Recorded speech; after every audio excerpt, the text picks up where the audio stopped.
জাতীয় নির্বাচনে যে আশা, উদ্দীপনা, সম্ভাবনা, স্বপ্ন নিয়ে যারা ভোট দিয়েছিল এবং গণভোটের মধ্য দিয়ে 5 কোটি মানুষ বিদ্যমান রাষ্ট্র ব্যবস্থা সংস্কারের মধ্য দিয়ে একটি নতুন রাষ্ট্র কাঠামোর মাধ্যমে দেশকে দলীয়করণ, দুর্নীতি, সন্ত্রাস, কর্তৃত্ববাদী শাসন, চাঁদাবাজি এবং একক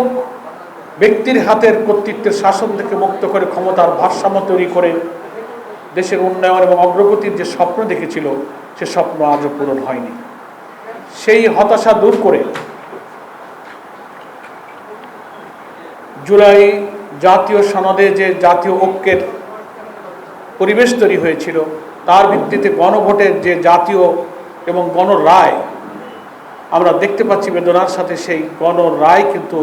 এখন ক্ষমতায় অধিষ্ঠিত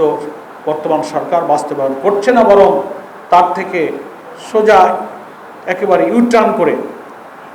নানান অজুহাত তুলে ভিন্ন ব্যাখ্যা দিচ্ছেন।